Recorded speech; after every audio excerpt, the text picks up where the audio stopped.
सभी लोगों को मेरा नमस्कार। दोस्तों, आज इस वीडियो में हम बात करते हैं कि किसी को शरण देना क्या अपराध है। हाँ दोस्तों, इस पर हम बात करते हैं इस कहानी के माध्यम से। अमित नाम का एक व्यक्ति जो कि एयरफोर्स में नौकरी करता था, सभी कुछ अच्छा चल रहा था, परिवार खुश था, वो भी खुश था। परंतु उसके दिमाग में ज़्यादा पैसा कमाने की एक चाहत आ गई। और उस समय प्राइवेट नौकरी में ऐसा दौर था कि प्राइवेट नौकरी में बहुत अच्छी सैलरी हो गई थी, सुख सुविधाएं ज़्यादा मिलने लगी थी। तो उसने एयरफोर्स से रिजाइन करके एक प्राइवेट कंपनी में मैनेजर के पद पर नौकरी करने लगा। और दोस्तों, उसको और अधिक पैसा कमाने का एक धुन सवार हो गई। उसने अपने मालिक के एक 10 साल के बच्चे का षड्यंत्र करके लोगों से मिल करके उसका अपहरण करा दिया कि इसकी फिरौती के रूप में मैं ज़्यादा फिरौती लेकर के अमीर बन जाऊंगा। परंतु दोस्तों, गलत काम गलत ही होता है।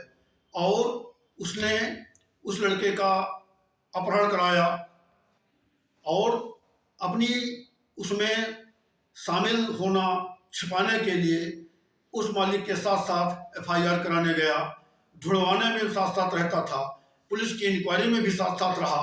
परंतु दोस्तों, सच्चाई कुछ समय बाद सामने आ गई। पुलिस सक्रिय होकर के कानपुर में उस बच्चे को बरामद कर लिया। बरामद के बाद जब उन लोगों ने जानकारी चाहिए, पुलिस ने काफ़ी कड़ाई से जब पूछताछ की अपहरण करने वाले लोगों से, तो मालूम हुआ कि सारा ये षड्यंत्र अमित का था। पुलिस ने अमित को ढूंढना शुरू किया। जब अमित को मालूम हो गया कि हम पर भी एफआईआर आगे लागू होगी, मुझे गिरफ्तार किया जाएगा, तो उसने भगना शुरू कर दिया। छिपते छिपाते वो इधर उधर छिपता रहा, लेकिन कब तक छिपता। कुछ दिन बाद कानपुर में वो किराए का मकान लिए था, पत्नी भी वही रहती थी। वो जाकर के अपने घर में छिप गया और छिपने के बाद पुलिस उसको उसके घर पहुंची। पत्नी ने कहा कि यहाँ पर अमित नहीं है। तो दोस्तों, ये सोचना ये है कि क्या ये पत्नी ने अपराध किया है। तो दोस्तों, इस पर कानून के बारे में बात करते हैं।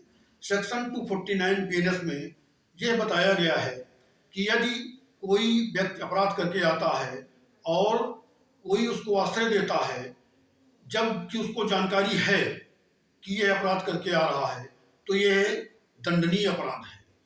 उसको आश्रय देने के अपराध में उस व्यक्ति को सजा का प्रावधान कैटेगरी में है। मतलब कि यदि वो व्यक्ति अपराध करके आ रहा है और वो अपराध फांसी की सजा का है, तो आश्रय देने के अपराध में उसको 5 साल तक की सजा हो सकती है।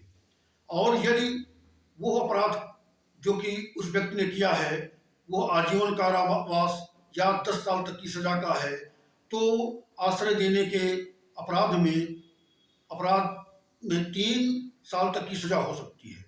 और दोस्तों, यदि वो अपराधी 10 साल की सजा का कम का अपराध है किया है, तो आश्रय देने के अपराध में उस व्यक्ति को 10 साल की सजा से कम के 1/4 भाग तक का, मान लिया 8 साल की सजा का अपराध किया है उसने, तो उसको 2 साल तक की सजा हो सकती है।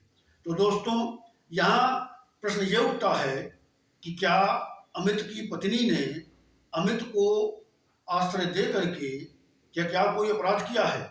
नहीं दोस्तों, यह 249 बीएनएस में यह एक्सेप्शन में आता है।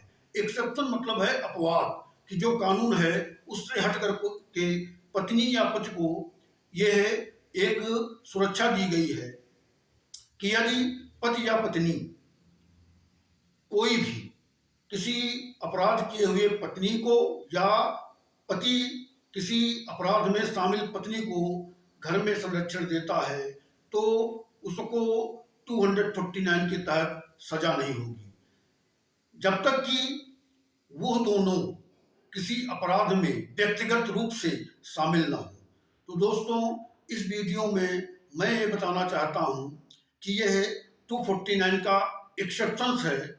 किसी को आश्रय देने में तो अपराध बनता है, लेकिन ये पति या पत्नी किसी अपराध किए हुए पति या पत्नी को आश्रय देते हैं तो ये 49 लागू नहीं होती है, जब तक कि पति या पत्नी व्यक्तिगत रूप से उस अपराध में दोनों शामिल ना हो। इस प्रकार ये वीडियो अगर अच्छा लगा हो तो लोगों में शेयर करें और कमेंट बॉक्स में कमेंट करें कि इसमें आगे और कौन सा वीडियो बनाऊं। धन्यवाद।